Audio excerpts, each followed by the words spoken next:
Students, मैं Amit sir. मैं आप लोगों का स्वागत करता हूँ नीरज टेक्निकल क्लासेस में। पिछले क्लास में हम लोगों ने मैकेनिकल के थर्ड सेमेस्टर के इलेक्ट्रिकल पेपर के बारे में सिलेबस डिस्कस की थी। आज हम लोग बेसिक इलेक्ट्रिकल के बारे में कुछ जानकारी मैं आपको दूंगा। जैसा कि मैकेनिकल ब्रांचेस को भी इलेक्ट्रिकल की ज़रूरत पड़ती है। ऐसा क्यों पड़ा, इसके बारे में आप लोगों को नॉलेज लेना ज़रूरी है, क्योंकि मैकेनिकल ब्रांच में डिजाइनिंग मशीन पेपर होती है। उसमें बहुत सारा मशीन का डिज़ाइन होता है, तो उसमें इलेक्ट्रिकल का ज़रूरत पड़ता है। तो वही आप लोगों को ये जानकारी ब्रीफ में लेना बहुत ज़रूरी है कि आखिर इसका ज़रूरत आप इस इलेक्ट्रिकल के बारे में आप लोग जानें, क्योंकि नहीं जानेंगे तो फिर आप लोगों को कुछ पूरा न्यू लगेगा। इसी कारण से इलेक्ट्रिकल पेपर दिया गया है। आप लोगों को कुछ इलेक्ट्रॉनिक्स का भी पार्ट दिया गया है, जो कि आप लोगों को मशीन में उपयोग होता है। बहुत सारे मैकेनिकल का ऐसा मशीन है जो कि इलेक्ट्रिक से ही चलता है, बिजली से। इसी कारण से आप लोगों का ज़रूरत पड़ा। आज हम बात करते हैं बाकी ये सब बेसिक इलेक्ट्रिक के बारे में आज हम चर्चा करते हैं। चलिए स्टार्ट करते हैं। हाँ, तो आज सबसे पहले जानिए इलेक्ट्रिकल इंजीनियरिंग होता क्या है। तो इलेक्ट्रिकल इंजीनियरिंग होता है को कह सकते हैं the branch of engineering which deals with the generation, transmission, distribution and utilisation. मतलब आप लोगों के घरों में जो बिजली यूज करते हैं वो कैसे आती है, कैसे बनती है, इसके बारे में। मतलब पहले तो हम जनरेट करते हैं। जनरेट करना मतलब उत्पादन करना। हम बिजली का कैसे उत्पादन करते हैं। उसके बाद ट्रांसमिशन करते हैं। ट्रांसमिशन मतलब बिजली का आप उत्पादन कर लिए तो उसका ट्रांसमिट कैसे करना है। और डिस्ट्रीब्यूशन ही हो गया, ये आपके घरों तक के आने का जरिया हो गया। और ये एंड यूटिलाइजेशन ऑफ एनर्जी मतलब एनर्जी को आप किस तरह से यूज कर रहे हैं। ठीक है स्टूडेंट्स, अब आगे कुछ इम्पोर्टेंट फैक्ट हम आपको बताऊंगा। जैसे करंट का डिफिनेशन। आखिर करंट क्या है। करंट मतलब the flow of anything is called current. मतलब कोई भी चीज़ जो अगर फॉलो कर रही है तो क्या है। जैसे आप flow of electron is equal to electric current, या flow of water equal to बोल सकते हैं वाटर करंट। मतलब जो चीज़ फॉलो करती है। जैसे फ्लो ऑफ एयर तो उसको कह सकते हैं एयर करंट। ठीक है, तो अब आपको डिफिनेशन हम लेके चलते हैं इलेक्ट्रिक करंट पे। तो इलेक्ट्रिक करंट को हम बहुत सारे डिफिनेशन से डिवाइड करते हैं। जैसे the flow of electron is called electric current. जैसे और दूसरा देखिए, the flow of charge is called electric current. The rate of charge is called electric current. ठीक है स्टूडेंट्स, इस तरह से हम डिफाइन कर सकते हैं। तो अब आता है दोस्त करंट का सिंबल क्या है। तो करंट का सिंबल आई होता है। ठीक है, क्या लिखे हम लोग, the rate of change of charge is called the rate of change of charge. मतलब अगर चार्ज को हम Q से डिनोटेड करते हैं तो dQ अपॉन dt, इसे को क्या कहते हैं, करंट कहते हैं। यहाँ चार्ज Q को यहाँ चार्ज हो गया, T टाइम हो गया। तो चार्ज का जो यूनिट होता है वो आप लोगों को पता ही होगा, कूलाम होता है। अगर नहीं पता है तो जान लीजिए। और समय का सेकेंड, तो हम लिख सकते हैं unit of current equal to unit of current equal to unit of charge upon unit of time. तो चार्ज का यूनिट हो गया कूलाम, टाइम का यूनिट हो गया सेकेंड। इसे हम कूलाम पर सेकेंड कहते हैं, जिसे हम एम्पियर भी कहते हैं। ठीक है दोस्त। तो कह सकते हैं अगर करंट का यूनिट आया तो कूलाम पर सेकेंड भी होगा और एम्पियर भी होगा। एम्पियर कूलाम पर सेकेंड को कहते हैं। जैसा कि एक इलेक्ट्रॉन में -1.6 न्यूटन पर -19 कूलाम होता है। ये आप लोगों को रिमेंबर करके रखना है। एक इलेक्ट्रॉन में -1.6 × 10⁻19 कूलाम होता है। तो अगर हमको एक कूलाम बराबर पूछेगा कोई, तो एक कूलाम बराबर होता है 6.24 × 10⁻18 इलेक्ट्रॉन। तो अगर हम आपको बोला 1 एम्पियर करंट को फॉलो कराने के लिए कितना इलेक्ट्रॉन की आवश्यकता होगी, तो 1 एम्पियर बराबर हो जाएगा 1 कूलाम अपॉन 1 सेकेंड। तो 1 कूलाम, अगर 1 कूलाम के लिए आपको दिया गया 6.24 × 10⁻18 इलेक्ट्रॉन अपॉन पर सेकेंड, मतलब 1 सेकेंड में तो हो जाएगा 6.24 × 10⁻18 इलेक्ट्रॉन। 1 एम्पियर में 6.24 × 10⁻18 इलेक्ट्रॉन होता है। अगर यही आपको कह दिया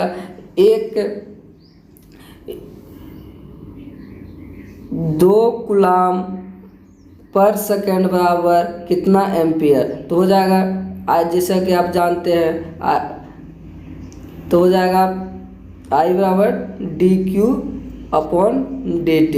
अगर आपको चार्ज दे दिया है 2 कूलाम और पर सेकंड पूछ रहा है तो आ जाएगा 2 एम्पियर। इसी तरह दे दिया 3 कूलाम और पर सेकंड तो हो जाएगा 3 कूलाम अपॉन 1 बराबर 3 एम्पियर। ठीक है स्टूडेंट्स, अब आगे बात करते हैं टाइप्स ऑफ करंट। करंट का कितना टाइप होता है, तो करंट का 2 टाइप होता है, वो भी इलेक्ट्रिक करंट का, अल्टरनेटिंग करंट और डायरेक्ट करंट, मतलब एसी करंट और डीसी करंट। अब इसका भी 2 टाइप होता है। अल्टरनेटिंग करंट का 2 टाइप, साइनोसोडल और नॉन साइनोसोडल, और डायरेक्ट करंट का pure DC and pulsating DC. Alternating current का मतलब हो गया, अल्टरनेटिंग करंट का आप लोगों का मतलब हो गया the direction and magnitude of voltage या current at every moment of time is called alternating current. मतलब हर एक टाइम टू टाइम वो क्या करेगा, ग्राफ को चेंज करेगा। जैसे उसका अगर आपको अल्टरनेटिंग करंट का सिंबल पूछेगा तो ये हो जाएगा दोस्तों स्टूडेंट्स, ये हो गया ये अल्टरनेट, क्योंकि टाइम टू क्या बताए थे, every moment time to time change, मतलब हर एक टाइम पे ये देखिए ग्राफ इसका चेंज कर रहा है। ठीक है, ये हो गया आपका करंट, ये हो गया टाइम। ठीक ओके, अब इसका टाइप देखते हैं, साइनोसोडल अल्टरनेटिंग करंट और non sinusoidal alternating current. Sinusoidal हो गया कि आप लोगों ने पढ़ा होगा मैथ में साइन का वेव पढ़े होंगे, ये आप लोग मैथ में भी पढ़े होंगे, और अगर फोरियर सीरीज पढ़े होंगे तो उसमें भी पढ़े होंगे। तो ये इसका साइन वेव का ग्राफ होता है इस तरह, तो ये साइनोसोडल का हो जाएगा, ये ग्राफ हो जाएगा। और साइनोसोडल, नॉन साइनोसोडल मतलब उसका ग्राफ साइन वेव की तरह नहीं रहेगा, वो इस तरह रह सकता है या तो फिर इस तरह रह सकता है।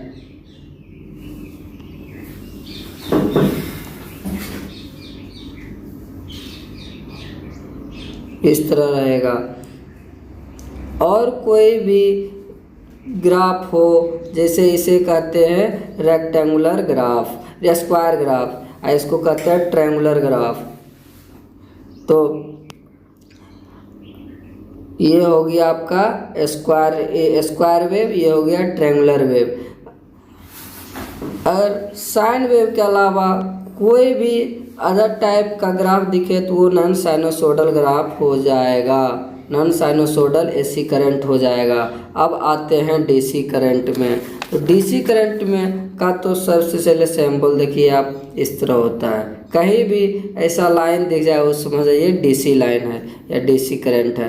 तो डीसी करंट का डेफिनेशन होता है the direction and magnitude of voltage and current does not change at every moment of time is called direct current. मतलब वह किसी भी टाइम पे वो अपना मोमेंट को चेंज नहीं करता है। अब इसका दो टाइप हो गया, प्योर डीसी करंट और pulsating DC current. Pure DC current वही every moment does not change, मतलब कभी वो अपना टाइम टू टाइम ग्राफ को चेंज नहीं करेगा, जैसा कि आपको मैंने फिगर में भी बताया है करंट और टाइम के बीच का रिलेशन। और पल्सेटिंग डीसी हो गया, वो पल्सेटिंग डीसी कैसे आता है, जब हम एसी को डीसी में कन्वर्ट करते हैं तो उसमें आता है। जैसे कि अगर हम रेक्टिफायर को, जैसे कि आप इलेक्ट्रॉनिक्स में एक पॉइंट है रेक्टिफायर, एक तो डिवाइस है।